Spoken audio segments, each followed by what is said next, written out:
Hoy se está celebrando en todo el mundo, prácticamente, o al menos en Occidente, el famoso Día del Amor. Pero, ¿qué clase de amor?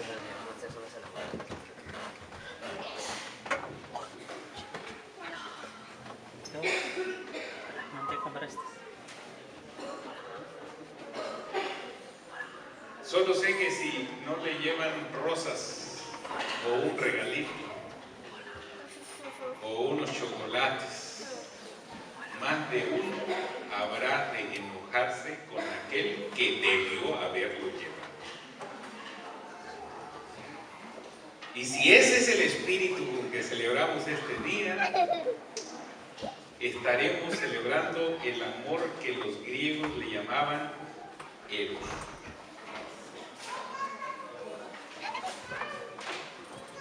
A mi hermana y a mí nos gusta de repente investigar acerca de las palabras para entender qué es lo que había en la mente de aquellos que inventaron la palabra. Porque cuando llega la misma palabra a nuestros días, muchas veces significa algo diferente. Por ejemplo, si ustedes hubieran usado hace 100 años la palabra manufactura, ¿qué hubiesen entendido por la palabra manufactura?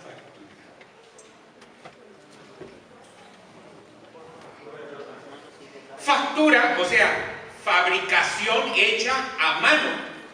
Eso significaba hace 100 años la palabra, pero hoy las mismas palabras significan algo diferente. Escuchamos de manufactura y qué es lo que estamos, qué idea hay detrás de esa palabra. Empresas, maquinaria, robots, computadoras. Es más, quizás cuando dije 100 años, más de uno pensó que si yo no tengo 100 años, ¿qué sé qué es lo que significaba en esa época? Porque algunos nacieron cuando ya toda la manufactura era hecha, no a mano, sino por máquinas. Pero, ¿qué pasa si yo les hubiera dicho hace 10 años? Deme una factura. Quitémosle el mano. Deme una factura. ¿De qué estábamos hablando? De un papel que tenía impreso una cédula fiscal, una numeración, o que no cualquiera la podía imprimir, solamente imprentas autorizadas. Pero si hoy digo a una empresa, deme una factura, ¿de qué estamos hablando? De 2 archivitos, un PDF, un XML, que lo tienen que generar en una computadora, que se conecta a las computadoras de Hacienda y entonces genera ese archivo de computadora. ¿Se fijan? Y no estoy hablando de mucho tiempo, de corto tiempo. La misma palabra representa algo diferente. Y nosotros usamos una palabra que se pronuncia amor y creemos que toda la vida significa lo mismo. Por eso les decía yo, si usted está pensando en molestarse con aquel que debió haberle regalado algo pero no le regaló, seguramente usted está pensando en ese amor o eso que los griegos llamaban eros. Eros es el amor, se me fue la palabrita, de la carencia, de lo que no se tiene, de lo que no se puede tener. Por eso, si no le regalaron chocolates, pues ama con carencia. Quiere el chocolate, no se lo dieron. una de las vertientes o una de los ángulos con que se puede ver esta palabra es el famoso amor platónico. El amor platónico. ¿Qué es el amor platónico? Cuando una muchacha o un muchacho están enamorados de alguien que no le corresponde, ¿no? Amor platónico. No puede tenerlo. Se oye feo, pero es el amor, entre comillas, de los violadores, de los mujeriegos y los aprovechados. Mientras no pueden tener a la muchacha, ahí van detrás de ella y dale duro, insiste. El día que la muchacha accede, no la quieren volver a ver, están enojados. ¿Por qué? Porque lo único que los mantiene enamorados, entre comillas, es que no pueden tener eso que aman. Pero ese amor es el que celebran muchos hoy día. No es la clase de amor que deberíamos estar celebrando.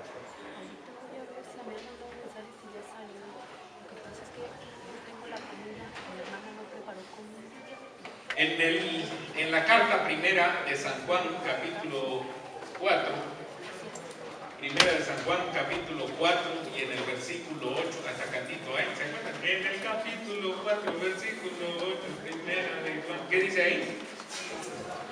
Dice que el que no ama, no conoce a Dios. ¿Por qué? ¿Se lo sabe o no se lo sabe? ¿Lo repito? ¿Cómo es? Dios es amor, la Biblia lo dice. Dios es amor, Pablo lo repite. Dios es amor,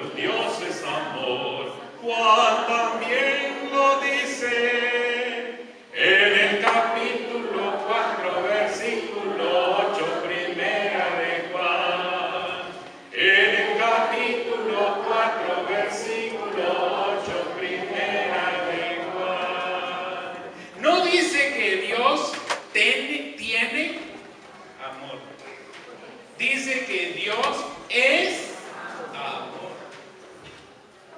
Y la Escritura en el primer libro de la Biblia, en el libro de Génesis, en el capítulo 1, de ahí en adelante, nos cuenta una historia de cómo ese Dios que es amor manifiesta su amor. Ahí empieza la historia. En realidad es toda la Biblia que nos cuenta la historia, pero ahí dice que en el principio Dios, ¿qué hizo? Creó los cielos y la tierra como una manifestación de su amor. Ahora, lo que voy a decir a continuación, por favor, tómenlo con cuidado. No lo dice la Biblia, es una reflexión personal. Luego les digo dónde cierro el paréntesis. Yo me pregunté por mucho tiempo, y estoy todavía abierto a sugerencias. Dicen que Dios es infinito. ¿Ustedes creen que Dios es infinito? ¿Quiénes lo creen? Nada más para tener una idea. ¿Sí? ¿Y qué significa infinito? Que no tiene fin. ¿Dónde empieza Dios? ¿Dónde acaba Dios? Y si Dios lo ocupa todo, ¿dónde metió la creación? Yo tengo un vaso con agua y le echo agua y se llena, pues ya no le cabe más.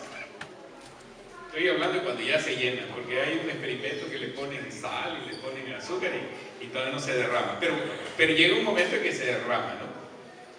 Y yo digo, si Dios lo ocupa todo, ¿dónde está la creación de Dios y dónde quedó Dios?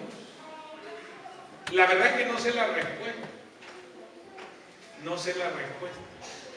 Pero me gustó me gustó la explicación que da una filósofa de origen judío y dice ella, no sé si sea cierto, me gustó la respuesta que ella da a esta pregunta.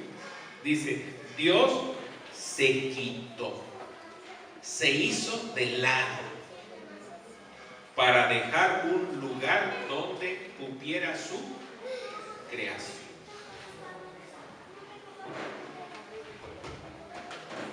¿Por qué me gustó esa expresión? Porque me ayudó a comprender el amor de Dios.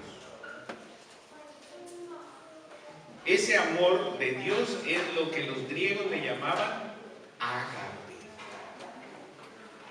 Y el ágape es ese amor que se manifiesta cuando uno se quita para darle lugar a otro. Ahora entiendo por qué algunos caballeros se levantan y ceden su lugar. Un chispazo, un reflejo de ese amor. Claro, que el que se molesta, la señora que se molesta porque no le ceden el lugar, está teniendo el reflejo de Eros. Fíjense cómo toda la vida están esos amores y a veces se manifiesta en nosotros más de un tipo que del otro. Cierro paréntesis para decir que cuando Dios creó, casi al final, como la cereza del pastel, ¿qué hizo? Creó al hombre. Dice Génesis 1:27, y Dios creó al ser humano a su imagen. Lo creó a imagen de Dios. Hombre y mujer los creó. ¿Qué es una imagen? ¿O qué significa la imagen de Dios en el hombre? ¿Qué es? Un reflejo. Ustedes han parado enfrente de un espejo y ustedes ven ¿qué cosa? La imagen, el reflejo. Cuando Dios creó al ser humano a su imagen, lo hizo para que lo reflejara. Si ustedes continúan leyendo a partir del versículo 28 en adelante, dice, para que Él domine. ¿Que Dios no es el que tiene dominio sobre todo? Pero Él cedió al hombre, ¿qué cosa? Dominio. ¿Me van siguiendo esta clase de amor? No es el amor que arrebata, es el amor que cede y concede. ¿Quién tiene derecho de dominar todo el universo? Pero crea al hombre y le cede dominio, dice, sobre los peces del mar, sobre las aves del cielo, sobre los animales domésticos, sobre los animales salvajes y sobre todo lo que se arrastra sobre la tierra. Dios cede, no arrebata. ¿Cómo es que el hombre podría manifestar la imagen de Dios en todo momento? A través de la relación con su Creador. Sabemos a través del espíritu de profecía que era el plan de Dios que conforme pasara el tiempo, conforme se iba relacionando, conforme el hombre conocía mejor a Dios, habría de manifestar el amor de Dios en su vida. Este era el objetivo, este era el plan, este era el propósito de Dios cuando creó la tierra. Pero, ustedes conocen la historia. En este mundo se introdujo el pecado. Y como resultado del pecado que se introdujo, la imagen de nuestro Creador también se nubló, se opacó. No desapareció totalmente. Hace unos momentos yo le mencionaba, de repente vemos chispazos, chispitas de reflejo del amor de Dios a través de los seres humanos. Pero en términos generales, la imagen de Dios, el carácter de Dios que es amor, se vio opacado en la humanidad. Sin embargo, Dios desea restaurar su imagen en nosotros, de tal manera que reflejemos plenamente su amor. Y ahí es donde entra el texto que leímos como lectura bíblica, Primera de Juan, capítulo 3, versículo 1. La lectura bíblica. Primera de Juan, capítulo 3, versículo 1. Mirad, dice, cuál amor nos ha dado ¿quién? El Padre, para que seamos llamados hijos de Dios. Y por eso el mundo no nos conoce, porque no lo conoció a Él. El mundo conoce el Eros muy bien.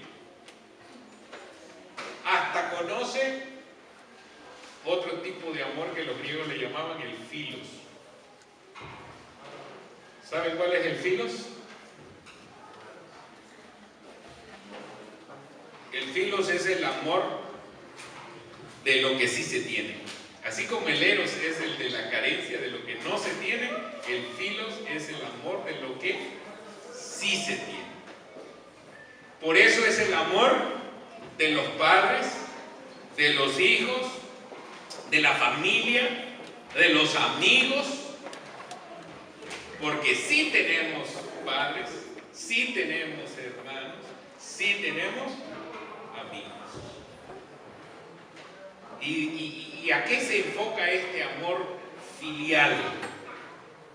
Pues queremos que lo que tenemos se vuelva más grande. Los que tienen hijos, ¿qué es lo que quieren para sus hijos? ¿Qué quieren para sus hijos? Oh, dice un padre, yo no pude estudiar, pero me propongo que mi hijo estudie. Oh, yo nada más tenía un trabajito pequeño y ganaba poquito, pero me propongo que mi hijo vaya más allá. ¿Se fijan? Hasta dicen que Confucio dijo que un maestro, acerca de los maestros, dice, ya se me olvidó cómo dijo Confucio. Si el alumno no supera al maestro, es que no era buen alumno ni era buen maestro.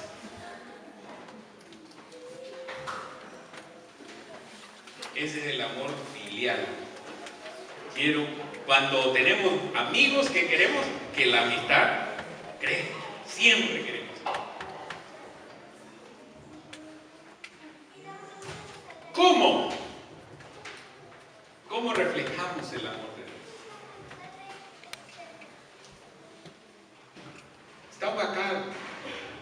Está opacado en nuestras vidas. ¿Por qué se ha opacado? Porque hay muchas cosas que se atraviesan en nuestro camino.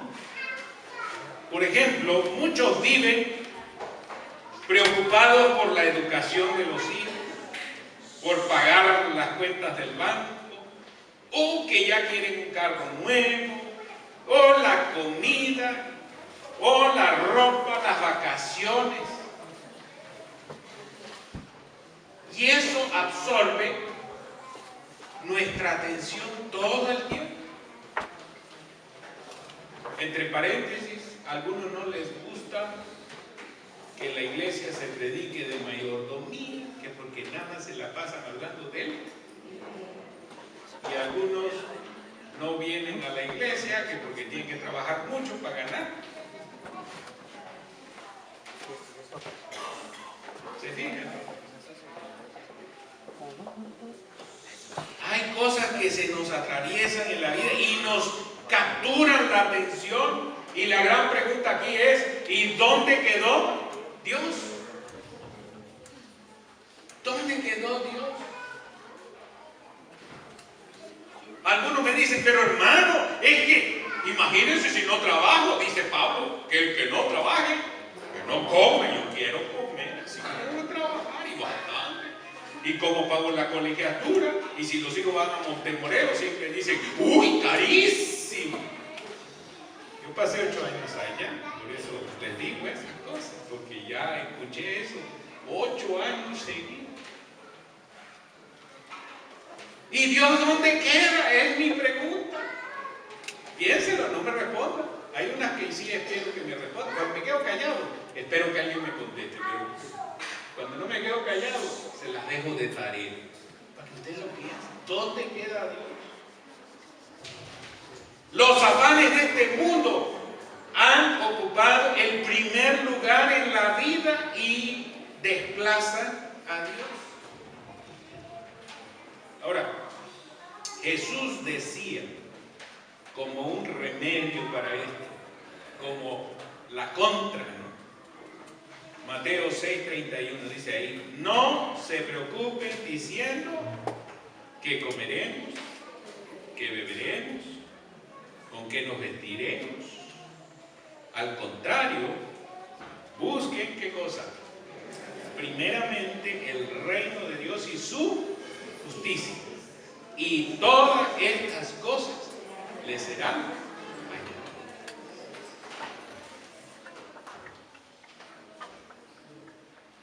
¿Por qué batallamos tanto para la vida? ¿Por qué tenemos que sufrir? Son preguntas que yo me... ¿Por qué tenemos que batallar? ¿Por qué tenemos que sufrir? Y muchos piensan que eso es el único camino en este planeta. Pero Jesús me dice, no se preocupe. ¿Y saben por qué dice no se preocupe? Porque nos ama. Y los hijos se preocupan de algo, de las necesidades en la casa. ¿Por qué? ¿Quién se ocupa de las necesidades de la casa? Para eso tiene padres.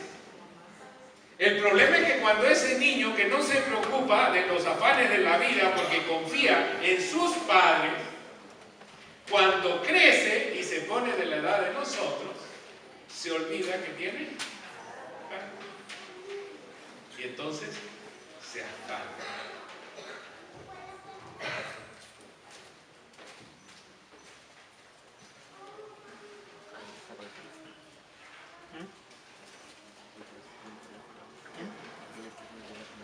Me gusta la historia de este ancianito. ¿Alguien lo reconoce?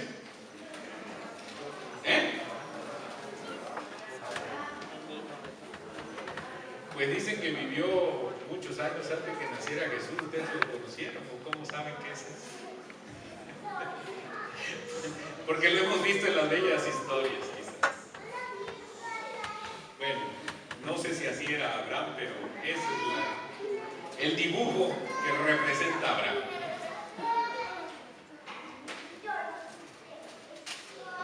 Hombre muy famoso en la historia fue Abraham. No, este es otro famoso. O sea, ¿a poco nada más hay uno famoso? Este es otro famoso. Se llamaba Abraham. Abraham, la Biblia le llama el amigo de Dios. Conocía a Dios. Un día Dios le dijo, no apareció. Creo que le tengo que... Un día Dios le dijo, deja tu tierra, a tus parientes, la casa de tus padres, vete a la tierra que te mostraré y haré de ti una nación grande y te... Yo les pregunto, ¿estarían ustedes dispuestos a hacer eso? ¿Estarían ustedes dispuestos?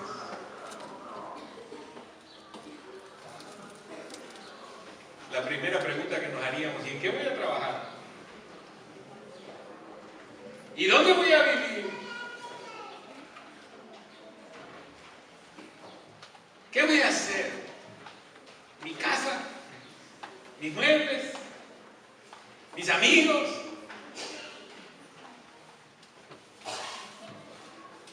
Yo no soy Abraham, pero déjenme decirle que cuando menos ya 2 veces ya lo hice. Y miren cómo no me ha pasado nada. Yo lo he hecho para probar a ver si es esto de la Biblia. Porque dice la Biblia que dice Jesús que deberíamos creerlo como lo creen los niños. El problema de los adultos es que a veces lo razonamos y llegamos a la conclusión que no vale la pena ni siquiera intentarlo. Pues déjenme decir que yo ya lo he intentado. Hace 15 años agarré mis chivas y me fui a Campeche. ¿En qué voy a trabajar? No sé. Lo único que sabía es que había una casa donde vivir. Esto. Dejé el trabajo, dejé todo y me fui a Campeche. ¿Y saben qué? Sobreviví. Dios proveyó todo lo que necesitamos. Hasta un trabajo. Ganaba yo suficiente para vivir cómodamente. No para que me sobrara y tirara yo a la basura, pero vivía yo cómodamente. De repente alguien me dijo, dice la madrina aquí está sentadita, hermana Irma Garza, dice la madrina que Alex te está buscando. Pues yo no sabía el teléfono de Alex y le averigüé y me dice Alex, dicen que buscan un maestro para la Facultad de Ingeniería aquí en la Universidad de Montemorelos. Yo pensé, ¿y a mí qué? Yo tengo mi trabajo. Pero nosotros estábamos buscando una escuela preparatoria para mis hijos. Porque ahí en Ciudad del Carmen no había escuela preparatoria. Y entonces le pedimos a Dios que nos mostrara dónde mandamos a los muchachos. ¿A dónde los mandamos a este estudio? Digo, no había preparatoria de la iglesia, sí había de la universidad y había otras preparatorias. Y entonces le digo a mi esposa, me olvidé del asunto. Cuando llegó la Semana Santa del 2006, me invitaron a tener una semana de evangelismo en la ciudad de Tulum, Quintana Roo. Nos fuimos a una semana y el sábado al final, cuando ya son los bautismos, se me ocurrió presentar un tema acerca de vivir por fe en Dios. Y conté la historia de cómo el pueblo de Israel tenía que cruzar el río Jordán y el río llevaba mucha agua, estaba creciendo. Y hasta el instante cuando los sacerdotes tocaron con la punta del pie el agua fue cuando el río se detuvo. Siempre que digo, y hasta cuando tocaron con el pie se me vino una idea. ¿Y cómo sabes tú que el camino no pasa por Montemorelos? Si no das el paso, nunca vas a saber. A medio sermón, llegando al hotel, le digo a mi esposa, no, ni llegando al hotel, en la carretera iba yo de la iglesia al hotel, y le digo a mi esposa, creo que tengo que mandar cuando menos mi currículum a Montemorelos para ver si el camino pasa por Montemorelos. Y así fue como llegué. Les escribí una carta y en la parte de al final decía, ya casi en la despedida, si ustedes me llaman por teléfono, sabré que es el plan de Dios que yo vaya por teléfono. Un día recibí un llamado para los que pasaron por la fila del profesor Monarres. Los que pasan por Monarres lo conocen. Pues son Monarres, me llaman. Me dice, ingeniero Baños, ¿estaría usted dispuesto a venir a trabajar para nosotros si le hacemos un llamado? Y yo me reí. Y le dije, si usted leyó bien la carta, dice que la señal es el voto de la Junta, no, la llamada. Y en este momento, ¿qué cree? Usted me ha hecho la llamada. Así que yo estoy empacando mis chivas y me voy para Monterrey. Y con eso, sin voto de junta y sin nada, me presenté con mi jefe y le dije, vengo a renunciar y ya me voy. ¿Y cuánto vas a ganar? No sé. ¿Y te ofrecieron un mejor sueldo que aquí? No creo. Yo ya no sabía, pero tenía idea que no era más.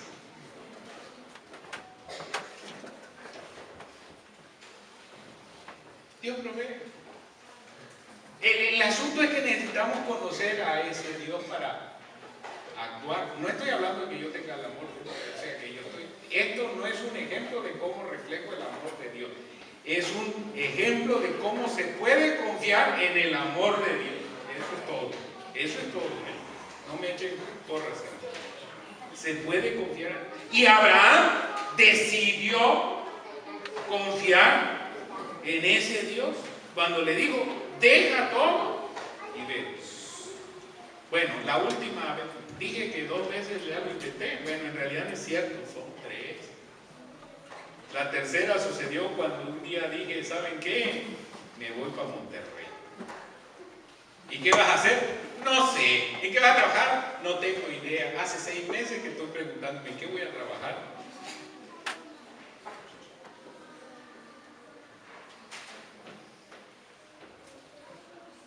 Pero aquí estoy.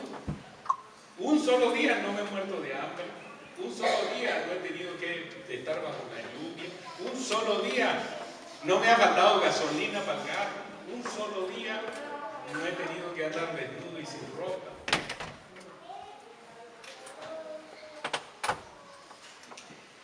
Y lo que no me está gustando mucho es que las últimas 2-3 semanas el trabajo me está persiguiendo. Yo quisiera que se esperara tantito. Quiero tomar vacaciones un poquito más largas, pero como que Dios ya le parece bien que... Bueno, Abraham tampoco lo dejó abandonado y le dio todo lo que necesitaba. Y le dio una promesa, le dijo que de él vendría, lo haría una grande nación, tendría hijos, tantos que no podría llegar a contarlos.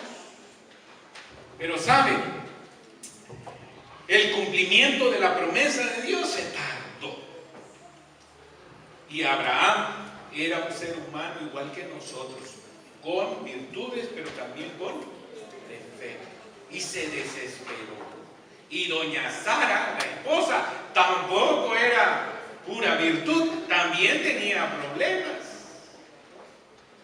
Así que cuando vio que la promesa se tardó y que Abraham ya tenía como 90 años, por ahí, y Sara más o menos, le dijo, pues conmigo ya no vas a poder tener familia, ¿cómo le vas a hacer? Y si no te apuras, con nadie más tampoco.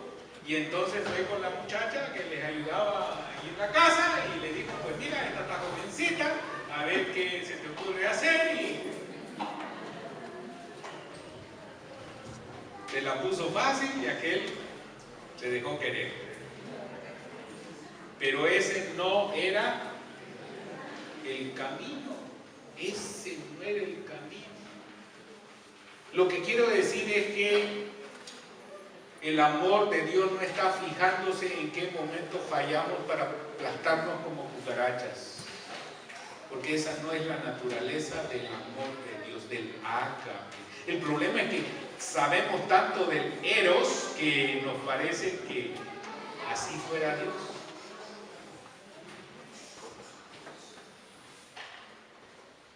Después de que tuvo a Ismael pasaron unos años y finalmente Sara estaba cargando de Dios. La promesa de Dios se cumplió. Tardó porque ellos querían, esperaban, se imaginaban que iba a ser más pronto, pero en realidad sucedió cuando Dios lo había preestablecido.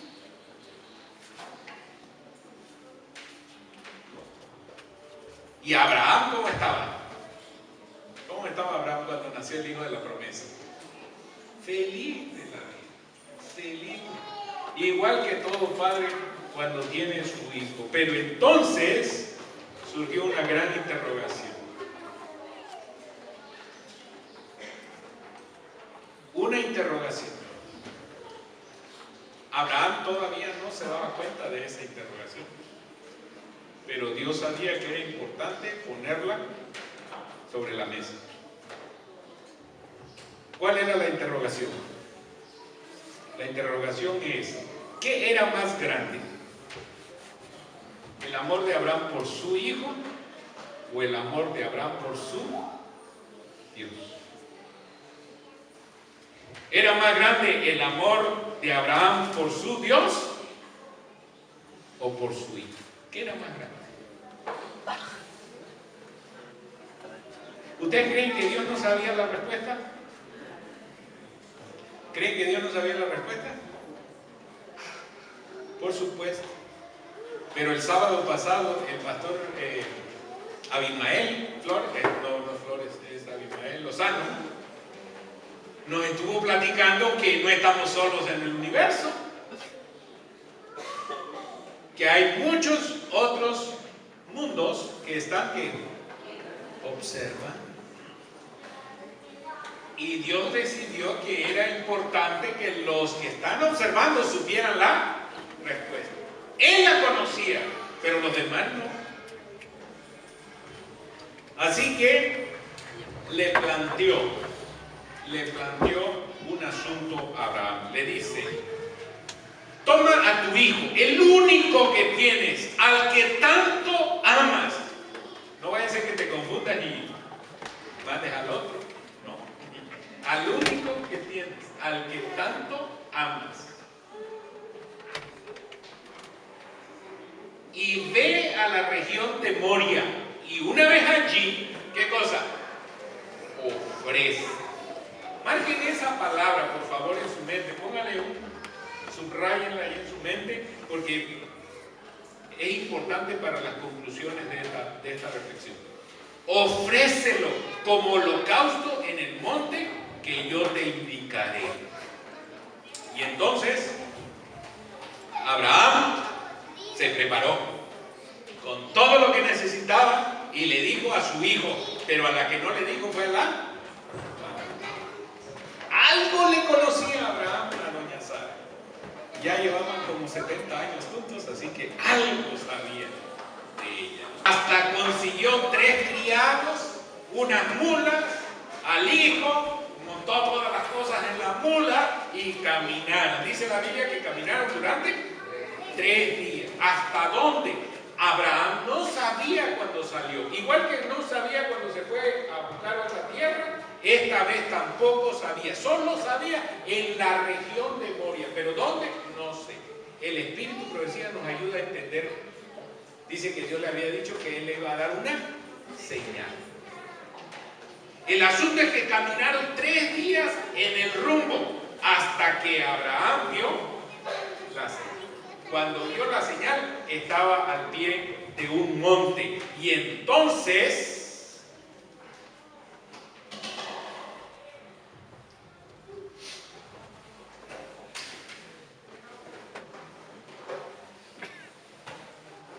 le dijo a los criados que se quedaran allí. Mi hijo y yo vamos a subir a lo alto y allí haremos el sacrificio.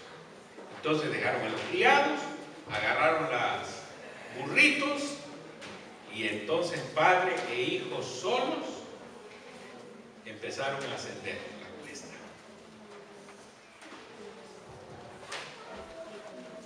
De repente el hijo le dice: papá, creo que estás chocheando. ¿Usted entiende esa palabra? ¿Sí se entiende? Es que de repente no sé si es de mi tierra o es de por acá. Mira, traemos la leña, traemos el cuchillo, traemos los cerillos. Bueno, no habían cerillos, el fuego, ¿no? Pero te olvidó, papá, lo más importante. ¿Qué es lo más importante? ¿Dónde está, ¿qué cosa? El Cordero. ¿Dónde está el Cordero? ¿Y ustedes saben cuál es la respuesta de Abraham? Me gusta cómo lo dice esta nueva versión internacional. El Cordero, hijo mío, lo proveerá Dios. Esa era la certeza, la confianza de Abraham en el amor de Dios, en el conocimiento que tenía de Dios. El Cordero lo proveerá Dios. ¿Qué es lo que Dios le pidió que hiciera? ¿Qué cosa? A ver, no escuché. Ofrece. Dios le pidió, ¿qué cosa? Ofrece. Pero él entendió que lo que tenía que ofrecer lo daría ¿quién? Dios. No era nada suyo, era algo que daría Dios. Continuaron subiendo. El Espíritu Profecía dice que el patriarca tenía la esperanza de que Dios le hablaría y le diría: estaba yo jugando. Pero nunca escuchó eso. Nunca lo escuchó. Siguió su camino. Llegó hasta la cima. Se dieron los abrazos y las revelaciones, porque a Isaac no sabía de qué se trataba. Se le reveló que el sacrificio sería él. Se dieron los abrazos de despedidas. Se colocó al muchacho sobre la leña. Tomó a Abraham el cuchillo, lo levantó, y en ese momento, ¿qué creen? El amor a Dios triunfó.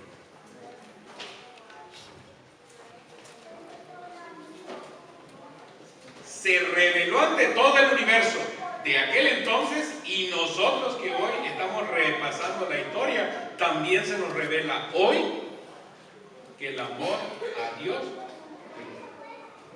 Ahora yo les pregunto, una vez que se ha demostrado que el amor a Dios triunfó, ¿qué más hace falta? ¿Qué más hace falta? Pues nada.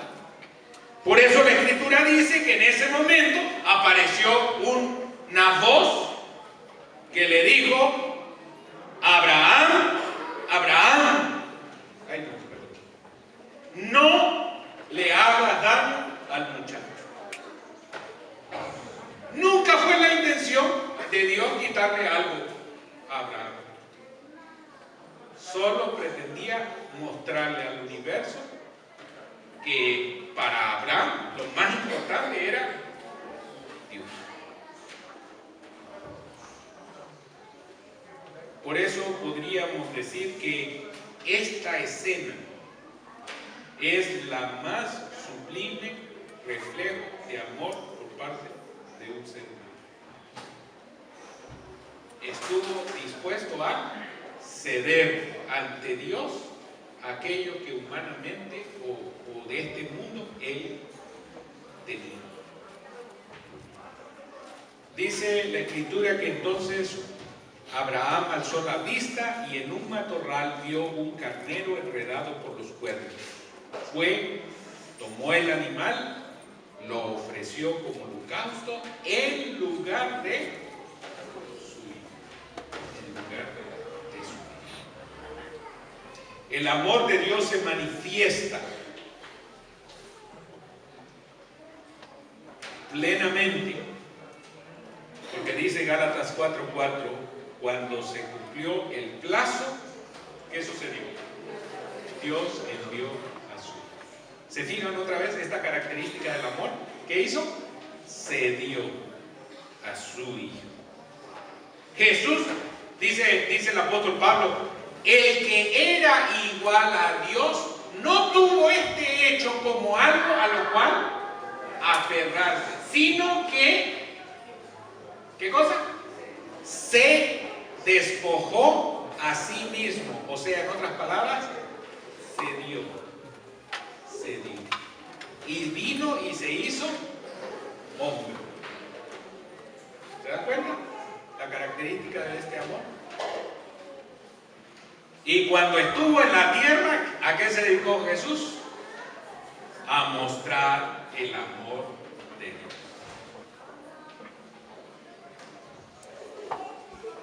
La más sublime demostración del amor por parte de Dios es que Él de tal manera amó al mundo que dio a su Hijo para que todo aquel que en Él cree no tenga que morir, sino que tenga vida eterna.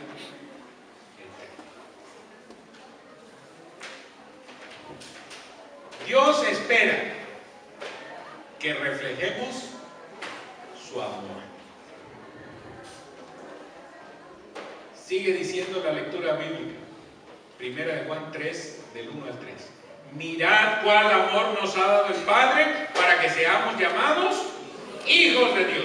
Por esto el mundo no nos conoce, porque no le conoció a Él. Amados, ahora somos hijos de Dios, pero todavía no se ha manifestado lo que llegaremos a ser.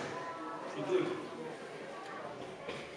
Pero sabemos, ojo, que cuando Él se manifieste, ¿qué cosa? Seremos semejantes a Él. Habremos recuperado plenamente su imagen. Habremos recuperado plenamente su carácter.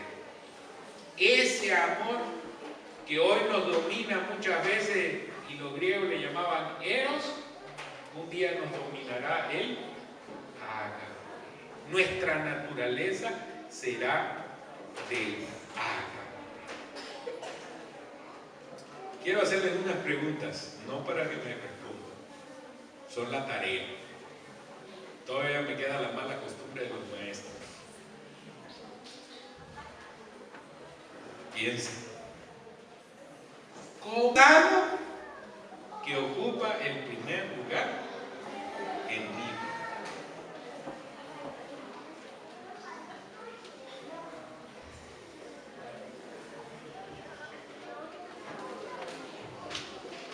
Estoy dispuesto a sacrificar lo que más amo en este mundo como un reflejo del amor de Dios.